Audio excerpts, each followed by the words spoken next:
Amigos, muy buenos días, bienvenidos a su programa Frente a Frente, la referencia informativa de cada mañana en los Altos Mirandinos.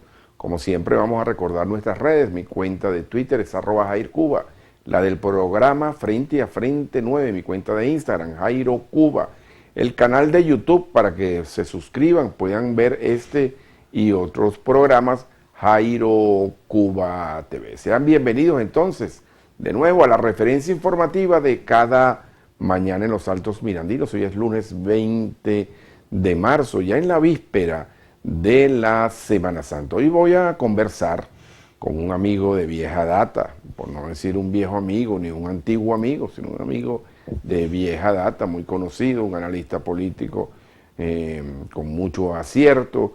Además se ha tomado para sí una tarea que es muy compleja y la cual requiere, por supuesto, de un enorme sentido de pertenencia, como es el caso del cronista del municipio Carrizal, Sergio Hidalgo. Con él voy a hablar varias cosas. Voy a hablar del municipio al cual ha estado vinculado prácticamente desde su nacimiento, o mejor dicho, vinculado desde su nacimiento. Vamos a conocer algunas actividades que desarrolla la crónica, la historia, la memoria histórica del municipio y por supuesto también vamos a hablar con él acerca de tópicos inherentes a la realidad política nacional, porque además de eso Sergio Hidalgo es un especialista en el área electoral. Bueno, ya les dije en mis redes sociales, pero quisiera conocer, no solamente darle la bienvenida a Sergio Hidalgo, sino también conocer las redes del cronista de Carrizal y analista político. Buenos días, Sergio, ¿cómo estás? Buenos días, Jairo. Feliz inicio de semana para todos los carrizaleños. Mira, primero quiero felicitarte, felicitar a Mira TV. No es que la referencia informativa de las mañanas. En el momento que se manifestó que regresaba al programa, yo lo coloqué en las redes. Son centenares de mensajes por todas las redes que felicitándonos, tratando de comunicarse contigo, porque es que uno se acostumbraba a que antes de salir al trabajo uno ya estaba informado, en este caso contigo y bueno, y con nuestro siempre recordado amigo el doctor Martín Atera. Muchas gracias y felicitaciones por estar aquí.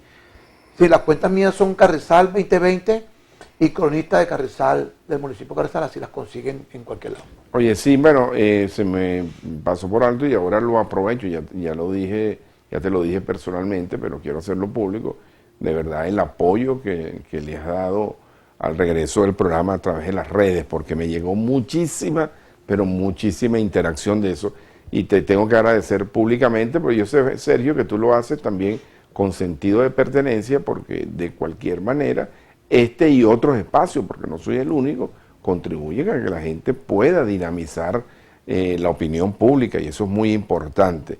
Y no solamente a ti, quiero agradecerle también a mi estimado amigo Iván Álvarez Vita, que de verdad ha estado siempre muy pendiente, y mucha gente que me ha escrito a través de las redes sociales. Les adelanto, mis queridos amigos, antes de hacer la pausa, les adelanto que estamos en el proceso de activar el número de la mensajería. Pero mientras tanto, ustedes me pueden escribir en mi cuenta de Twitter, @JairCuba, y quienes no tienen redes sociales les recomiendo, y también en la cuenta de Instagram, @JairoCuba, les recomiendo que vayan ingresando poco a poco, porque esa es la nueva dinámica, ¿no es así, Sergio? Así es, las redes sociales son, y sobre todo ahorita, que son muy pocos los espacios televisivos y de información que gozan de un equilibrio. Porque hay veces que uno abre un canal o uno escucha una radio, entonces son parcializadas. Y los ciudadanos necesitamos estar informados con equilibrio. Sí, oye, qué bueno que tocas ese tema, por lo siguiente, fíjate, pasa, por ejemplo, en el Canal del Estado. El Canal del Estado tiene un programa de opinión a esta misma hora en que nosotros estamos en el aire, nos toca compartir pantalla. La mayoría de los entrevistados son funcionarios del gobierno o voceros afectos al partido oficial. Las pocas veces que va una persona distinta de oposición o cercanas al gobierno, entonces llueven las críticas. Eso pasa, y yo no cuestiono eso, yo no cuestiono que una persona de oposición vaya al canal oficial, primero porque tiene todo el derecho, pero eso pasa porque cuando se hace ya una matriz de opinión de que el programa es prácticamente de corte oficialista, entonces, bueno, la reacción lógica de la gente es pensar que ese entrevistado va a ese programa por una complacencia. Y no es así. Yo particularmente les confieso que yo veo de todo. Yo veo el Canal 8, yo veo poca televisión porque uno no tiene mucho tiempo, pero veo el Canal 8 en la medida que de las posibilidades, veo el canal ruso, RT, veo Telesur y por supuesto veo CNN y todo lo que nos toca, pero eso ocurre muchísimo. Ahora, Sergio, fíjate, la interacción tuya con las redes, tú que tienes una posición importante que demanda interacción, ¿cómo es? ¿Ha venido creciendo? Sí, nosotros gracias a Dios, el equipo técnico que está conmigo al frente de la oficina del CONISTE, sobre todo la mayoría son educadoras. Tenemos un sistema de redes, tanto en YouTube, Facebook, Twitter, Instagram, y estamos conectados a nivel de todos los altos mirandinos, inclusive con la mayoría de las unidades educativas. Entonces, claro, en todos estos representantes y que nos siguen a nosotros es bastante amplia. Y ahí hemos interactuado con todas las personas, de los ciudadanos de los altos mirandinos. Ahora, fíjate lo siguiente, lo importante es, como tú lo acabas de decir, esta televisora que está ubicada en el municipio de Carrizal es referencia de los altos mirandinos. Y aquí convergen entes del gobierno de los tres municipios. Entonces, ¿qué es lo importante? Que nosotros tenemos que sentirnos que esta televisora es un espacio para escuchar a los gobernantes, para que los vecinos también se expresen y podamos conocer los principales aspectos sociales, culturales. En el caso de la historia de Carrizal, yo vengo planteando, el licenciado Aníbal Aguirre Villalobos, que fue el primer cronista del cantón de Guaycaipuro, de más data, pues. Él antes de morir me entregó la biblioteca de él. Yo tengo todo el acervo histórico de Guaycaipuro y del municipio de Los Arias. Estoy tratando de conversar directamente con los alcaldes para hacerle llegar esa información que debe reposar en cada uno de los municipios. Fíjate una cosa, Sergio, la memoria histórica de los municipios es muy importante y también es muy importante que esto también vaya hacia las nuevas generaciones. Al regreso de esta pausa, quiero conversar un poquito de eso y también que nos des tus coordenadas para los estudiantes, para los vecinos, no solamente los de vieja data del municipio, sino vecinos nuevos que se han mudado al municipio, donde pueden localizar al cronista del municipio y si allí hay un espacio para que la gente pueda compartir. Una breve pausa, mis queridos amigos, y ya estamos de vuelta en su programa Frente a Frente. Corre la voz porque estamos de nuevo al aire.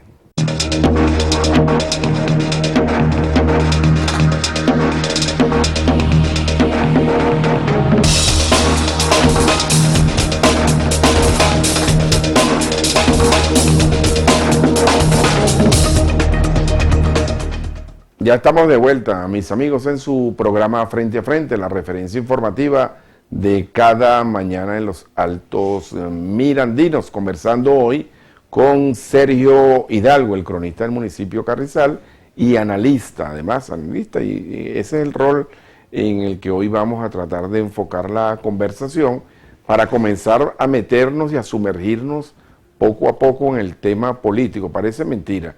La gente, Sergio, dice, la política me satura, entonces tú te balanceas hacia otro tema, otra fuente, y la gente reclama política, ¿no? Es como una savia ya dentro de la gente. Sergio, ya para concluir con el tema del trabajo que realizas como cronista, ¿dónde te pueden ubicar físicamente? Y si yo soy estudiante y yo necesito hacer una investigación, yo puedo hablar con el cronista, ¿hay un espacio para eso? Sí, señor, pero antes quería informarte.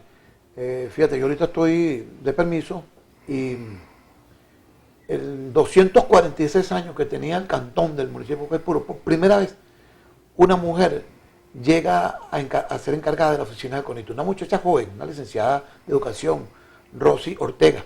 Ah, qué bueno. ¿Y por qué lo estoy haciendo hacia la juventud? Porque lo que tú acabas de decir, es importante que los jóvenes conozcan la tradición histórica de sus tres municipios. ¿Cómo no? Me pueden ubicar en la oficina del Consejo Municipal, en el segundo piso, ahí está mi oficina, y también me pueden ubicar en el primer piso de la biblioteca Epoima.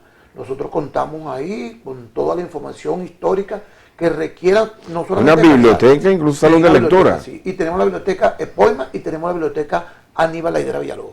Ok, oye, Sergio, ya que estos días estás de permiso y que le estás dando oportunidad, me gustaría que conversar con la cronista encargada. ¿Cómo no? Me gustaría, de verdad, y vamos a asumir ese compromiso, me gustaría porque es una visión también, porque siempre está como la tradición de que los cronistas del Estado, de los municipios, son unos viejitos, una cuestión que son un libro abierto. No es el caso tuyo porque todavía estás en la juventud prolongada, ¿no? Sí. Pero, por ejemplo, Aníbal La Higuera Villalobos, quien tuve la oportunidad de conocer, era un hombre honorable, pero un hombre de edad. Yo conocí ya a Aníbal hace más de 25 o 30 años y era un hombre de edad, ¿no? Pero bueno, ahí en toda esa edad se encerraba un gran conocimiento. Bien, Sergio, a lo que nos toca, ¿cómo estás viendo el panorama político nacional? Me refiero en un amplio espectro. Y también quería saber si nuestra democracia realmente ha dado impulso hacia la representatividad o todavía estamos estancados. Por allí quiero empezar. A la democracia venezolana se le hizo un gran daño cuando los partidos políticos dejaron de llamar a la participación. En ese momento la gente perdió la credibilidad en el voto y pensaban que en ese momento le estaban haciendo un gran daño al sistema de gobierno y al partido de gobierno que está actualmente en Venezuela, y ahí fue el peor daño que se hizo a la democracia y a la propia oposición, porque se desmovilizaron, después continuaron enfrascados en los buenos y los malos, y ahí los ciudadanos entendieron de que ante esta situación lo mejor era la abstención.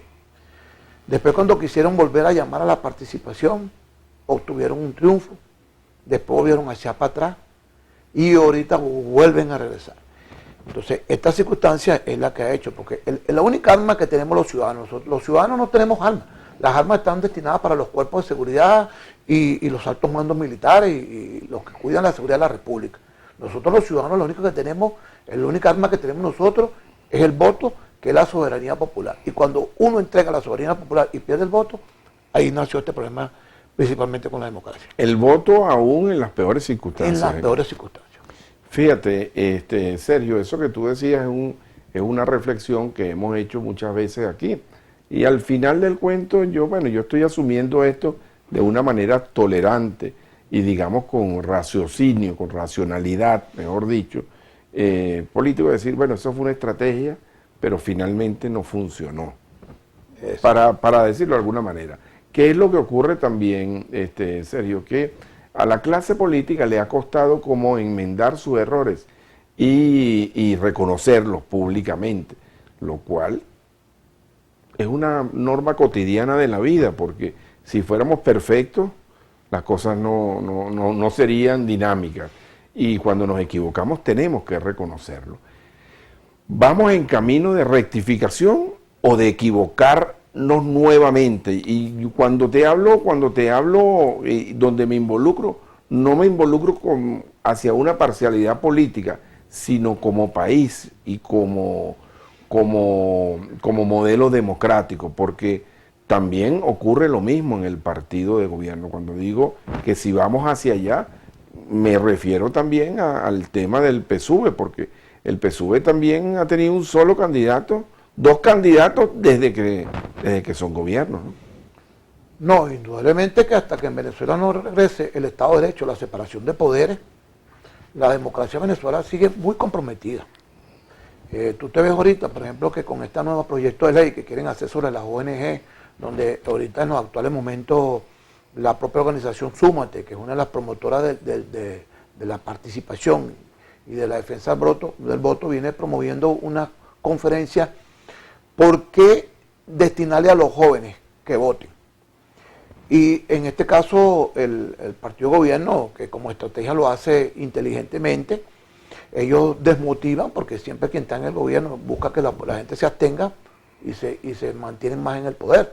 Ahora, fíjate que las estructuras del Partido Socialista Unido de Venezuela están permanentemente en movimiento. Activa. Nunca tú puedes ver al partido de gobierno, eligen las VH, los comandos de ellos, la directiva del PSU, crearon el 1x10, una cuestión que fue creada por Acción Democrática, pues, por cierto, por Luis Alfaro Cero, el famoso 1x10, ahora ya está digitalizado, como lo tiene el gobierno. Entonces tú revisas las páginas, por ejemplo, el 1x10 del gobierno, y la última vez que lo reciban como 8 millones de ciudadanos. Mientras que tú consigues una posición fragmentada, totalmente dividida, con unas reglas de juego todavía ni siquiera claras, con dos oposiciones. Hay dos oposiciones. Y entonces no existe... ¿Pueden calificarse, sí? Sí, claro que hay dos oposiciones, quieran o no hay dos oposiciones, porque si tú revisas los partidos que llaman judicializados, esas tarjetas no están en manos de las autoridades legalmente. Por ejemplo, en el caso de Acción Democrática, quien tiene Acción Democrática es Bernardo Gutiérrez. Pero cuando habla de dos oposiciones, ya que entrantes en el tema, hay una discusión política y hay un debate que tiene que ver, bueno, este sí es oposición y este no es oposición. ¿Hasta dónde está esa raya, ese borderline ahí? Bueno, lo que pasa es que tú sabes que esa técnica que se creó, que efectivamente, al perderse la democracia interna de los partidos, entonces una sola persona quería controlar a las organizaciones políticas y se dan las disyuntivas internas. Entonces, como ya no puedo hacer vida interna entre ese partido político y no me deja participar, tomaron una decisión, judicializaron esos partidos, porque eso nació con COPEI y también la judicializaron los ADECO y así van a seguir judicializando. Hermano, no te extrañe que en estos días judicialicen el Partido Comunista de Venezuela. Entonces, esto es lo que ha traído como consecuencia que tienen que haber dos oposiciones, porque si tú ves que hay 20 o 30 parlamentarios, no sé cuántos hay, 20 o 30, como que hay en la Asamblea Nacional, de la actual oposición, y recalco en esto, porque la tarjeta de Acción Democrática está en manos de Bernabé Gutiérrez. Quien postula ante el Consejo Nacional es Bernabé Gutiérrez. Quien postula por el partido COPEI es Juan Carlos Alvarado y Miguel Salazar. Entonces tú ves que estos partidos, y en el caso de Voluntad Popular igual, entonces, ¿qué haces tú con tener una tarjeta que tú dices que la tienes y cuando te toque postular no lo puedes hacer? Entonces, quiere decir que tú tienes una cuestión que no la tienes en funcionamiento y quienes van a postular son las otras. Entonces, hay dos posiciones. Pero vuelvo al centro del debate, pero se puede calificar esas fracciones de opositoras. O sea, ¿tú consideras que Bernabé Gutiérrez es de oposición? Bueno, yo considero que es una oposición, que la llamaran oposición light o blandengue, pero es que es oposición, porque yo inclusive, por ejemplo, vi un diputado creo que de la fracción de la Alianza Democrática que estaba discutiendo, salvando el voto con respecto a las ONG, igual que contra la ley de los consejos comunales. Y yo cuando vi ese parlamentario me alegré. Yo veo mucho, y le tengo aprecio pues, al diputado Luis Eduardo Martínez. Que fue el burro. Claro, porque fue gobernador del estado Monaga, claro. fue a la orden aquí en Carrizal. Presidente de la Asamblea Legislativa, lo tuvimos en claro, y fue una... Creo que le dicen el burro Martínez, ojo, y creo que tiene una universidad también, ¿verdad? Sí, en Estados Unidos. Vamos a aclarar el burro porque desde la política siempre le dijeron el burro Martínez. Yo lo veo a él en una posición... No de manera peyorativa, ojo, ¿no? Sino que... Yo considero que es una posición también. Igual, por ejemplo, yo veo al diputado Henry Ramos cuando, las veces que lo he visto también en las actividades, he visto, por ejemplo, los diputados de la oposición que siguen haciendo hincapié. Entonces, lamentablemente, lo que no hay es una unificación y un reconocimiento de lo que tú acabas de plantear, de los errores que hayan cometido, para unificar una verdadera oposición y que sean una oferta, porque hasta el momento no lo son.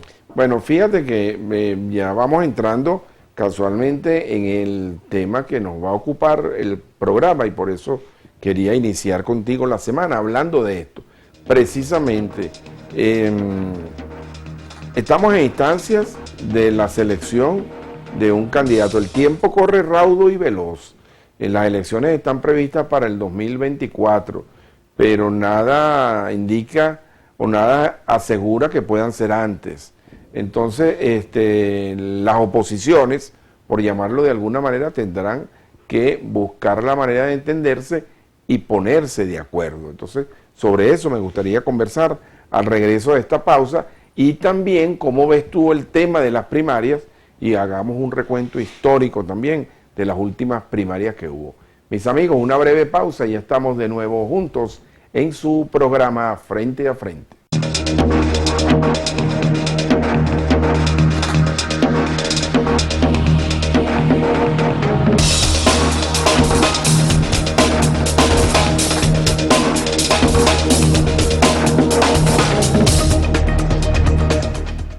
Ya de regreso, mis amigos, en su programa Frente a Frente, la referencia informativa de cada mañana en los Altos Mirandinos. Les recuerdo que este programa pueden verlo esta noche en reposición, en un nuevo horario, a las 8 de la noche, mucho más cómodo, porque hay gente que ya a las 9 ya le está pegando un poquito el sueño, pero a las 9 tampoco se puede dormir, porque a las 9 es la reposición del noticiero de Mira TV. Así que ese bloque informativo se traslada a las entre 8 y 10 de la noche. Usted puede ver Frente a Frente a esa hora. Y recuerden suscribirse a nuestro canal de YouTube. Agradezco a las personas que se han venido suscribiendo en estos últimos días, porque ahí queda el testimonio de esta y otras entrevistas. Sergio, fíjate tú, bueno, no se sabe de verdad cuándo son las elecciones. No se sabe. Estatutariamente o legalmente están previstas para el próximo año, ¿verdad? Pero podría ocurrir, como ha venido ocurriendo, esas modificaciones, y hasta se buscan unas fechas onomáticas para unas fechas puntuales. Por ejemplo, aquí hubo una elección el 8 de diciembre, que fue el famoso día que el presidente Chávez le entregaba prácticamente el mando a Nicolás Maduro, ¿no? Y anunciaba sobre su enfermedad, y se han tomado otras fechas, y si pudieran hacerla en abril, el 11, las hacen el 11 de abril. En fin, eso no es lo conducente aquí. Ya los venezolanos pareciera estar acostumbrados a esas circunstancias, pero toca entonces que la oposición venezolana busque la vía del entendimiento. ¿Tú ves posible que las oposiciones logren convertirse en una sola, a pesar de la diversidad de criterios y de pensamiento? Si tuvieran la capacidad de tolerancia para lograrlo, lo sensato sería que la Alianza Democrática escogiera un abanderado, que lo que era la Coordinadora Democrática, la MU, ahora Plataforma Democrática, escogieran uno, y que los no alineados, Carri, ese otro factor, escogieran uno, y después entonces se hiciera una elección primaria completa, y el resultado de ese abanderado fuera el que enfrentara al gobierno y al partido del gobierno. La concertación en Chile, el único sitio donde no se puede hacer las cosas bien es aquí en Venezuela, porque pareciera que los monitores políticos y los promotores que tiene el gobierno, las diferentes tendencias, en cada partido el gobierno tiene un promotor. Entonces pareciera que no les conviene que esto se diera. Te pregunto, te la pongo fácil. ¿Tú ves que una remota posibilidad de que haya un acuerdo entre Henry Ramos y Bernabé Gutiérrez? Los dos son amigos tuyos, por cierto. Sí, los dos son amigos míos. Sí, bueno, efectivamente tengo entendido que hay una comisión que está haciendo esfuerzos sobre esas circunstancias. ¿Ah, sí? Sí, hay un diputado de Acción Democrática de Barquisimeto, está haciendo un esfuerzo. Edgar Zambrano. Me han dicho que es EGA, y inclusive ahí creo que está hasta una conversación con el propio diputado, mi amigo Luis Aquiles Moreno, en tratar de reunificar el principal partido de la oposición, que es el que una estructura, nadie niega, ni el gobierno ni ninguno de los factores puede negar que Acción Democrática es la organización que tiene representación en las 25 seccionales que tiene y los más de 335, y en parroquia tiene casas y sedes y tiene estructura para enfrentar cualquier proceso electoral. Ojalá Dios quiera, la mayor mensaje que nos dieran es que lograran unificar a uno de los principales partidos fundadores de la democracia en Venezuela, como es ADEP. Sí, y en el caso de Copey, serio, es como más complejo, es como más, Copey pareciera más archipiélago, ¿no? Bueno, el caso de Copey es que Copey también, a pesar de que la judicialización era más data, han logrado ir pasando esos procesos primarios y hasta el momento lo que no han logrado es en los estados unificar el partido, pero a nivel nacional ya tienen una directiva. Creo, me dijo en estos días el diputado Jonathan Patti, que conversé con él, que piensan convocar un consejo federal del partido Copey, donde van a invitar inclusive a las otras tendencias para tratar de reunificar a Copey con rumbo a las elecciones. Pero fíjate, por lo menos hay un Copey Otca, el Copey que está ahorita, que tiene la tarjeta. César Pérez Vivas es precandidato, pero no es precandidato de ninguno de los dos Copey. Sí. Parecieran que hay como varias tendencias. Enrique Mendoza, por cierto, que está recuperándose de problemas de salud. Aprovechamos para enviarle un saludo a Enrique. No se sabe tampoco en qué movimiento anda, que siempre anda en movimiento. Bueno, ese es el caso de Copey, pero quisiera pasar a hacer análisis de otro partido porque tú conoces muy bien. Por ejemplo, el caso de Primero Justicia parece que quedó, que fue el más definido, porque la gente que marcó la disidencia le dieron una tarjeta, que es el caso de Primero Venezuela, ¿no? Sí, yo tiene Primero Venezuela, pero recuerda que el caso de Primero Justicia, que en aquel momento que convocaron a la validación, Primero Justicia no se logró validar en muchos estados. Y no tienen tarjeta. Entonces, no, está ahí, no está judicializada, no tiene directiva, pero tiene que ir al proceso de validación. No tiene tarjeta. No tiene tarjeta, no tiene. Dentro de la directiva. El Nuevo Tiempo está totalmente legalizado, participado y está en referencia en todo el país. ¿María Corina tiene tarjeta? María Corina, el Partido 20 de Venezuela no aparece registrado, ni Encuentro Ciudadano aparecen registrados en los últimos registros que yo he revisado de las organizaciones con fines políticos en partidos políticos. Alianza Lápiz. Tampoco lo he visto. En el último registro que vi no apareció. No está. No está. Siguen manteniéndose las que participaron en el último proceso. Bueno, pero Alianza Lápiz participó. Sí, ¿verdad? Sí, Alianza sí, porque sí, en las estadísticas aparece Alianza Lápiz, igual que Bandera Roja, que había una confusión, Bandera Roja también participó.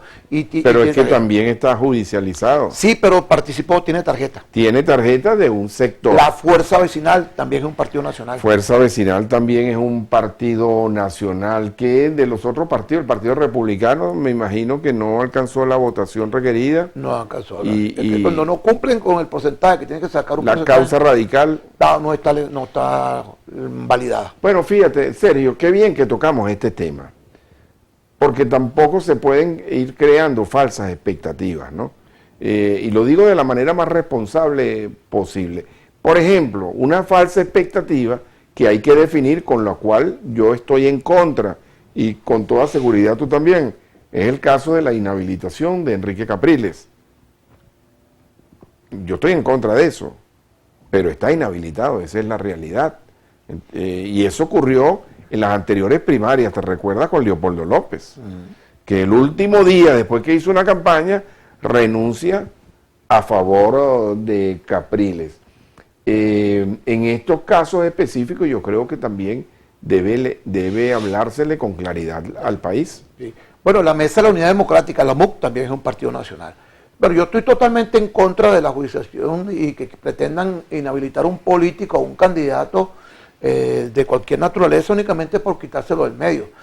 Ahorita lo mejor que puede hacer el gobierno nacional es habilitar a todos los candidatos, a todos. Okay. Ahora, si en caso tal de que no tienen algún proceso, bueno, para eso deberían de estar los tribunales, la Contraloría, pero todo el mundo se presume inocente hasta que la sentencia no sea firme. Entonces, por lo menos ya Capriles deben de dejarlo que participe, es candidato de una primera justicia, pueden validar su organización. Pablo Pérez también está inhabilitado, Pablo por Pérez, ejemplo. Y así hay una cantidad de gente que aparece David en la lista. Uzcategui tuvo un poco de tiempo. A David Uzcategui siempre lo paralizaron para que no fuera alcalde de Para que no fuera, y no fue alcalde por eso. Nunca pudo.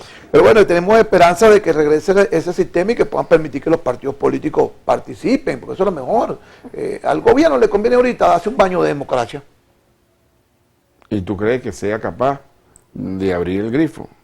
Yo creo que las condiciones económicas que tiene este gobierno actualmente, que son muy difíciles, la protesta de los educadores, de los maestros, de la salud, eso es impresionante lo que están viviendo en Venezuela esos maestros.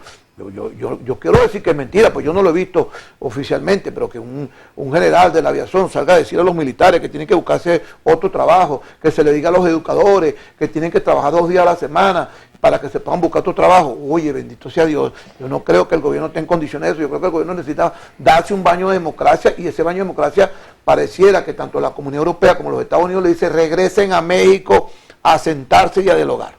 Sergio, ¿qué opinión te merece la Comisión Nacional de Primaria? Si te voy a enlazar con otra pregunta para que tengas una respuesta amplia. Si tú crees que esta misma comisión debería hacer los esfuerzos para agrupar y permitir la participación de las oposiciones, o esa comisión también está atada, dependiente de la plataforma unitaria. Las personas que nombraron en la comisión de primaria son personas de muy buen prestigio, la doctora Mildred Camero, el doctor Casal, ahorita tienen el asesoramiento de la doctora Nelida Sánchez de Súmate, gente profesionales, y lo que sí creo es que no tienen autoridad de vuelo propia, como se dice en el argot popular. O sea, están regidos por el G3, más la participación de voluntad que abandonó el G3, el G4, ahora el G3. Entonces, no existe, no tienen capacidad de vuelo. El reglamento creo que es un reglamento sesgado. Ahí, en ese momento tenía que haber llegado el mensaje para que todo aquel que quisiera inscribirse y participar, sea de cualquier organización, se contara en esa primaria. Al no permitirle decirle, no, tú no, yo sí, creo que ahí es donde ya le están haciendo un franco favor al gobierno. ¿Y tú crees que no es posible que haya, es decir, no es posible que Carlos Prosperi, por ejemplo, Carlos Prosperi no, Bernabé Gutiérrez, que es el candidato de la ADE que maneja Bernabé, el mismo, se pueda inscribir en el proceso de primaria? Creo que con ese reglamento no, porque el reglamento dice bien claro que los partidos que ya estén en proceso de judicialización no pueden participar. ¿Y cómo puede participar entonces Prosperi? Prosperi pertenece a la Acción Democrática, que yo reconozco como la legítima, la de Henry Ramos, y es el candidato de Acción Democrática. Bueno, dilucidado este tema, Sergio, perfecto. Entonces vamos a lo que compete con relación a los candidatos y lo que estamos viendo. Lo que estamos viendo, María Corina Machado y Benjamín Rauseo, y bueno, otros candidatos que aparecen allí, entre ellos también Enrique Capriles. Tengo que hacer la pausa, pero antes de que me responda, también yo quisiera que hiciéramos un antecedente, porque te vi que trajiste unos documentos con relación a lo que ocurrió en la última primaria y que podría repetirse ese nivel de participación. Una pausa, mis amigos, y ya estamos de vuelta en su programa Frente a Frente.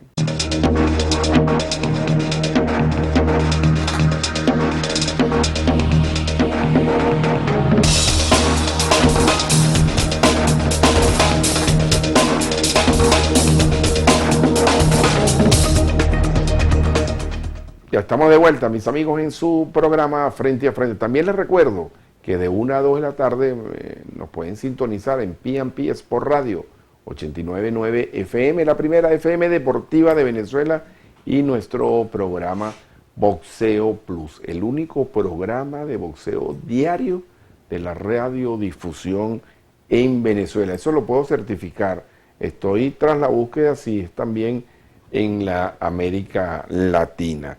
Y les recuerdo mis redes, mi cuenta de Twitter, @JairCuba, la de Instagram, Jairo Cuba, y por favor, el agradecimiento para que corran la voz y le digan a sus amigos también que se suscriban a nuestro canal de YouTube, Jairo Cuba TV. En este último segmento, Sergio, vamos a analizar el tema de las primarias, la instancia de las primarias, y también quisiera, como trajiste un documento allí, recordar, porque este es un país de memoria corta, lo que ocurrió en las últimas primarias, y si hay la posibilidad, tú ves la posibilidad de que se pueda lograr el nivel de participación, porque una cosa sí es cierta, si el proceso de primaria no termina siendo exitoso, la oposición partiría con un plomo en el ala para las elecciones. Así es. Bueno, dicen que los pueblos que no revisan su historia están condenados a repetirla. Pero fíjate que en esas elecciones votaron... ¿Eso fue en qué año? Esto fue en el 2012. 2012, imagínate cómo ha pasado el tiempo. Votaron 2.827.040 venezolanos. Y no había esa diáspora de ahorita. Y no había esa diáspora. Y efectivamente el candidato que quedó electo por la oposición fue Enrique Capriles, que sacó el 63.91, sacó 1.806.860. Pablo Pérez, 867.601. María Corina Machado, que ya había participado en esa primaria, sacó 103.500. Diego Arias sacó 35.000 y Pablo Medina 14.9. O sea, ve que en estas elecciones, cómo participó los venezolanos en esas elecciones primarias. Y hubo un debate, ¿te recuerdas? Que aquel debate que... Sí, cómo no. Bueno, ahí fue donde renunció Leopoldo. Exactamente. Entonces, fíjate que se ha hecho unos estudios, por ejemplo, si las elecciones se realizaran de la oposición, si las máquinas, con las máquinas del Consejo Nacional Electoral, solamente votaría un 10%. ¿Eso es con relación a esto? A esta actual. Si la gente vota con las máquinas del Consejo Nacional Electoral, porque la gente tiene un profundo miedo a que se cree una lista tacón, y tiene un profundo miedo a que se identifique, aunque el voto es secreto, eso es muy difícil. Lo que pasa es que, claro, se han hecho tantas cuestiones con los electores que de repente votan y lo aparecen votando en otro municipio.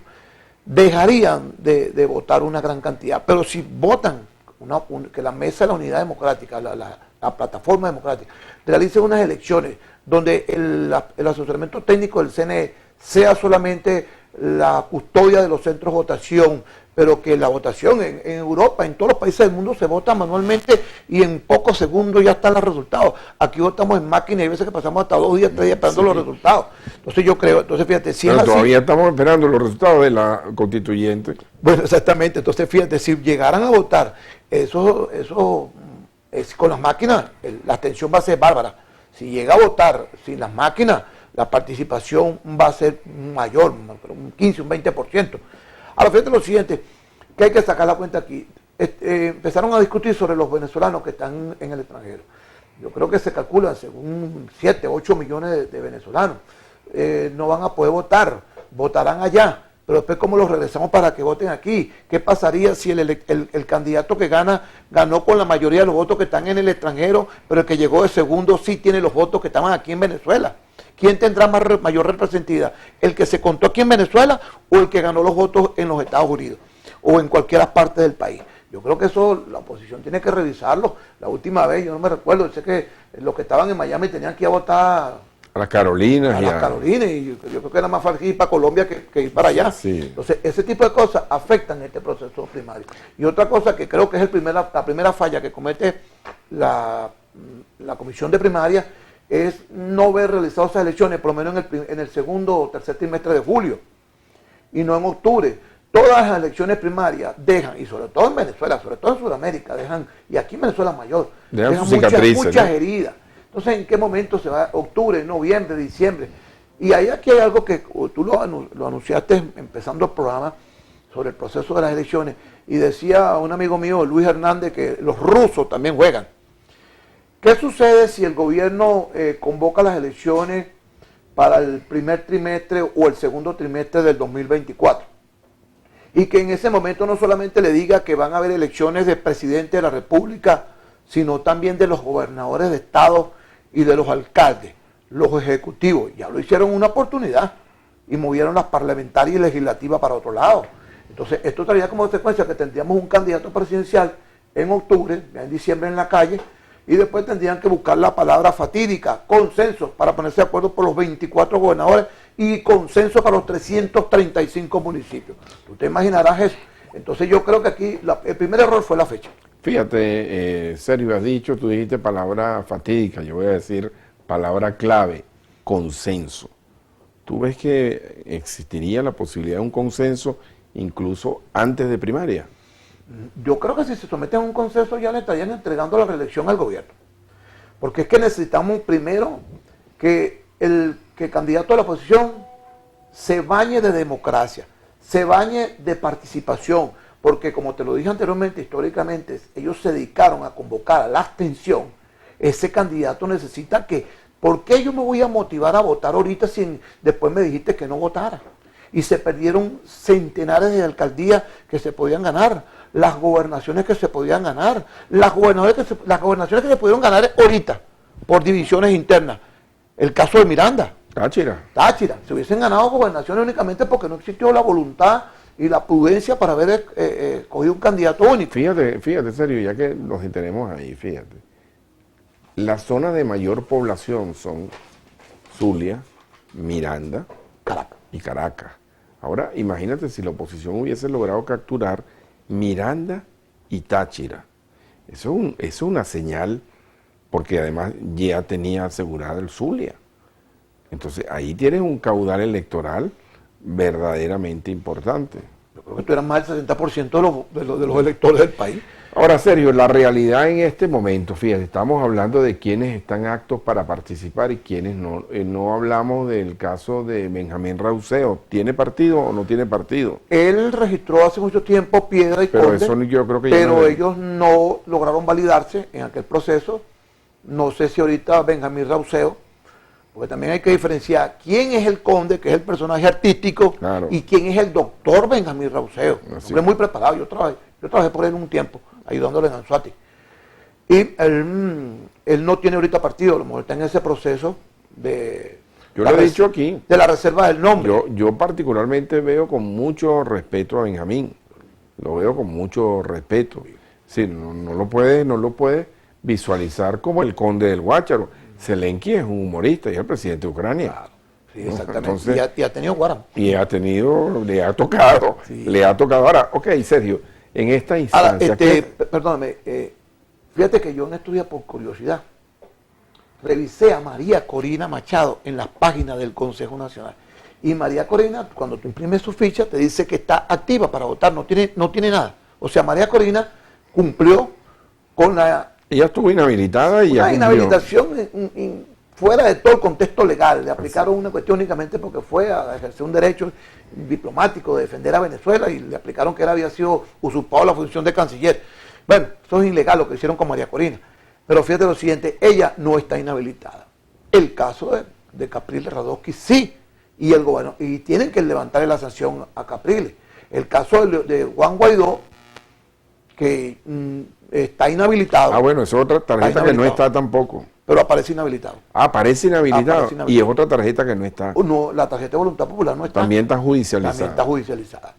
Entonces, esto tendrá como consecuencia, fíjate que, por ejemplo, en todas las encuestas, claro que ahorita está operando lo que maneja el mundo, las redes sociales.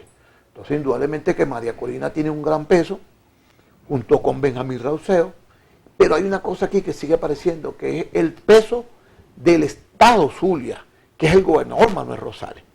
Porque en el momento que se imponen las maquinarias del poder, de esa participación de todas las fuerzas políticas, va a pesar mucho en esa circunstancia. Y yo le hago un llamado a la reflexión a estos candidatos alternativos, que tienen que eliminar ese discurso radical, así como reclamamos ese discurso de la oposición de estar atacando a la Alianza Democrática, a la CAN y esas cosas, la política de peyorativa hay que acabarla. Entonces María Corina también tiene que entender que si ella va a ser la abanderada, o Benjamín Rauseo, o el que sea abanderado, va a necesitar unificar la posición. En Venezuela, más de 15.000 centros, no sé cuántas miles de mesas. ¿Cómo vas a conseguir tú que estos partidos de la que son las datas, las que tienen militancia, que tienen para enfrentar en cualquier centro de votación, si tú te dedicas a atacarlos, a llamarlos vendidos, traidores, corruptos, todas esas cosas, no vas a contar con esas estructuras políticas para ganar las elecciones? En las últimas elecciones de Capriles, la primera vuelta que tuvimos la más cerca, se calculó que solamente se obtuvo más del 65% de los testigos de mesa. En la última elección del candidato de la oposición aquí en Miranda, no se logró tener la mayoría de los testigos en la mesa. Y si no se tienen los testigos en la mesa, lamentablemente tú no puedes hacer ningún reclamo, ni puedes garantizar que tú ganaste, porque no tienes las actas. Todavía estoy esperando candidatos, estamos esperando el referendo de Hugo Chávez, que presentarán la impugnación, las de Capriles, que presentarán. ¿Y por qué no las presentan? Porque es que no tienen las actas. una de las cosas principalmente que tienen que hacer los partidos es concentrarse en sus testigos, sus coordinadores del centro, porque el gobierno va astutamente, los coordinadores municipales del CNE son del partido gobierno, los representantes de las mesas y máquinas son del gobierno. Entonces, y lo único que tiene la oposición es un testigo, y de paso no se presenta en la mesa. Claro, sí. Entonces, Sergio, hay el voto inducido. las encuestas indican en este momento, bueno, hay varias cosas para el análisis. Uno, que María Corina dice que ella no va a participar en primarias que estén bajo la égida del CNE. Bueno, no sé cómo va a participar entonces finalmente, porque pongamos que es candidata y las elecciones las va a hacer el CNE, definitivamente. O sea, no, ese es el poder electoral, nos guste o no nos guste. Pero fíjate, serio, en el caso de las encuestas, María Corina aparece dominando las encuestas y detrás aparece Benjamín Reuseo, incluso por encima de Enrique Capriles. ¿Cómo analizas tú este hecho? Sí, efectivamente, María Corina está posesionada ahorita de un factor, sobre todo lo que te insisto, el tema son las redes sociales y Benjamín, inclusive aparecen por encima de Enrique Capriles y de Guaidó. El único que en este momento aparece de los políticos tradicionales con un porcentaje de votos es Manuel Rosario. Sigue apareciendo con y eso es el peso del Zulia. Porque tú lo has dicho, Zulia, Caracas y Miranda son las grandes discusiones. ¿Tú crees que van a haber primarias? Yo creo que van a haber primarias y yo creo que María Corina se va a contar en esas primarias. Lo que sí es que tiene que clarificarse eso. La participación del CNE obedece a la apertura de los centros de votación, que tiene que venir obligatoriamente un proceso de nucleación. ¿Y tú crees que la comisión está en capacidad de manejar independientemente este proceso? Sí, hay suficiente. ¿Técnica financiera? La UNCAD, pero Suma, técnica financiera.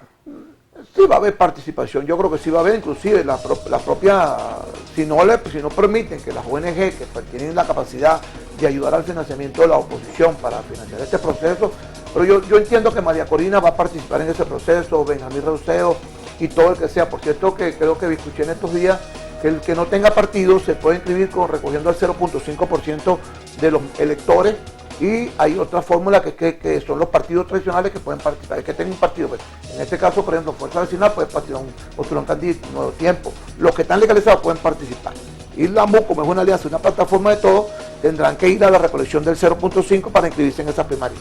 Bueno, Sergio, te agradezco mucho. Quedaron muchos temas pendientes, pero bueno, poco a poco vamos acalentando. En menos de un mes vas a estar con nosotros aquí analizando de nuevo el hecho político, porque esto es muy dinámico, esto cambia. Mis amigos, y yo les agradezco la sintonía en la mañana de hoy. Recuerden que esta noche a las 8 pueden ver de nuevo Frente a Frente. De mi parte, que tengan un maravilloso inicio de semana y un muy feliz lunes. Los espero mañana.